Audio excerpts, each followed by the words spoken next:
Chapter 1: The Caribbean Islands Long, Long Ago. Some of the West Indian islands are really the tops of high mountains rising from land which has sunk to a great depth and is now covered by the sea. Some of these mountains are, or have been, volcanoes. Other islands are made of coral rock built up through the ages by the tiny seawater creatures known as polyps. No one can fail to notice the beauty of many of the islands with their tall, stately palm trees, orchards of oranges and other fruits, and fields of feathery sugar canes.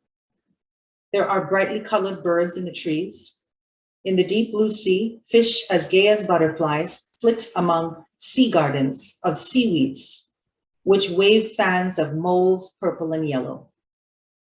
This region, which in our time is becoming more and more important, is known as the Caribbean area. It is called after the Caribs, early inhabitants of some of the islands. Another race of people who lived in the islands long, long ago were called Arawaks. Both the Caribs and the Arawaks came to the islands from the mainland. Let us try to learn something about them.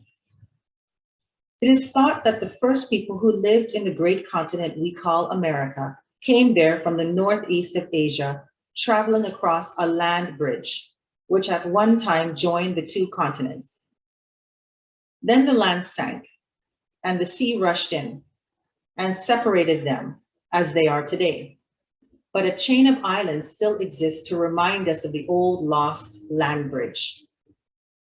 The people who had crossed the bridge increased in numbers and in time spread southward. There were different tribes, some much stronger and fiercer than others. When a strong tribe wanted more land, they seized land belonging to a weaker tribe, whom they enslaved or forced to seek a new home elsewhere. In South America, there once lived a peaceful people called the Arawaks. When some of them wanted more land, they found all the land to the east of their settlements was occupied, while to the south lived the fierce Caribs, who had driven earlier Arawaks from their homes.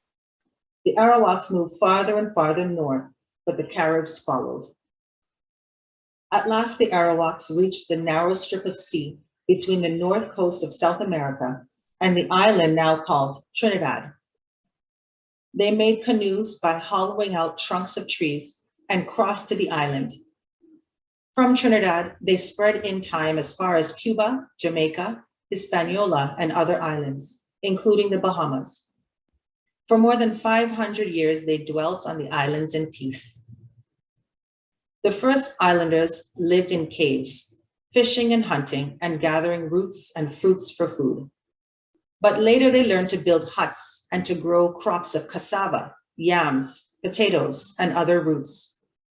They also grew cotton and made coarse cloth from the hammocks in which they slept, and for the scanty clothing they wore. They grew tobacco plants, the leaves of which the men smoked in pipes. The men often painted their bodies red to protect them from the heat of the sun.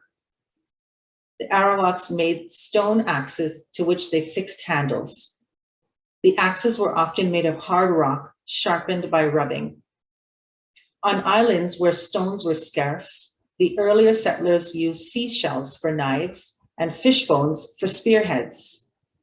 On most of the islands, there was good clay for making pottery, and jars with handles shaped like animals' heads were made.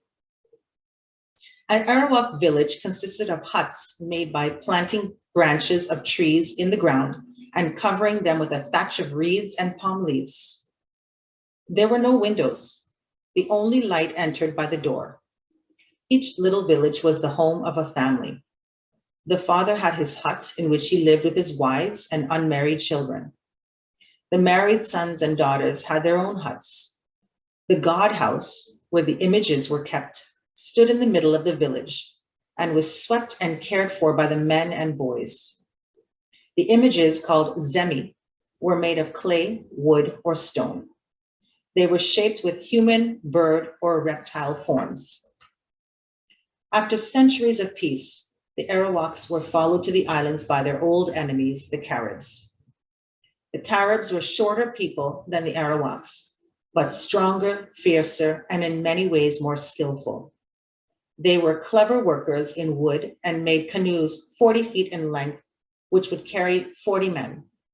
These canoes were driven by paddles, not by oars. The Carib men were great fighters. They seized some of the smaller islands, and then they made raids on Arawak villages in other islands. The Carib warriors used wooden clubs and bows and arrows.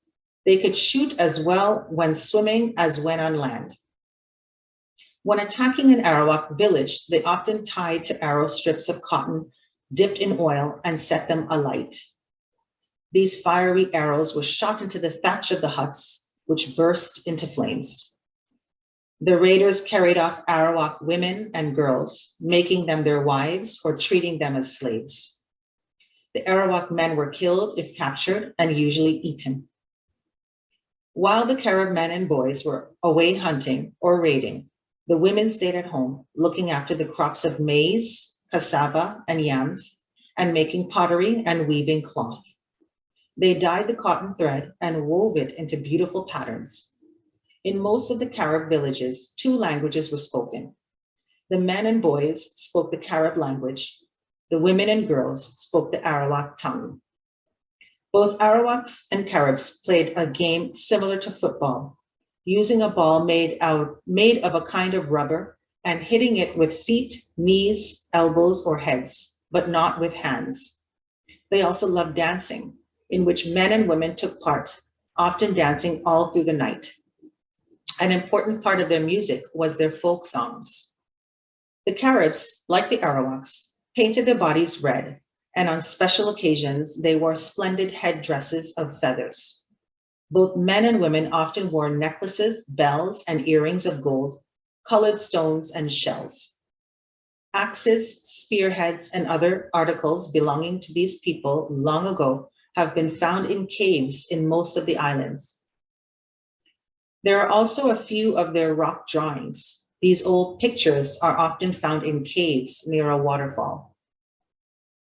The Caribs had conquered most of the islands, which we call the Lesser Antilles, and after a time, the only Arawaks remaining on those islands were women who had been married or enslaved by the conquerors. The Caribs then began to attack the larger islands, occupying the island now called Puerto Rico and threatening Hispaniola and Jamaica.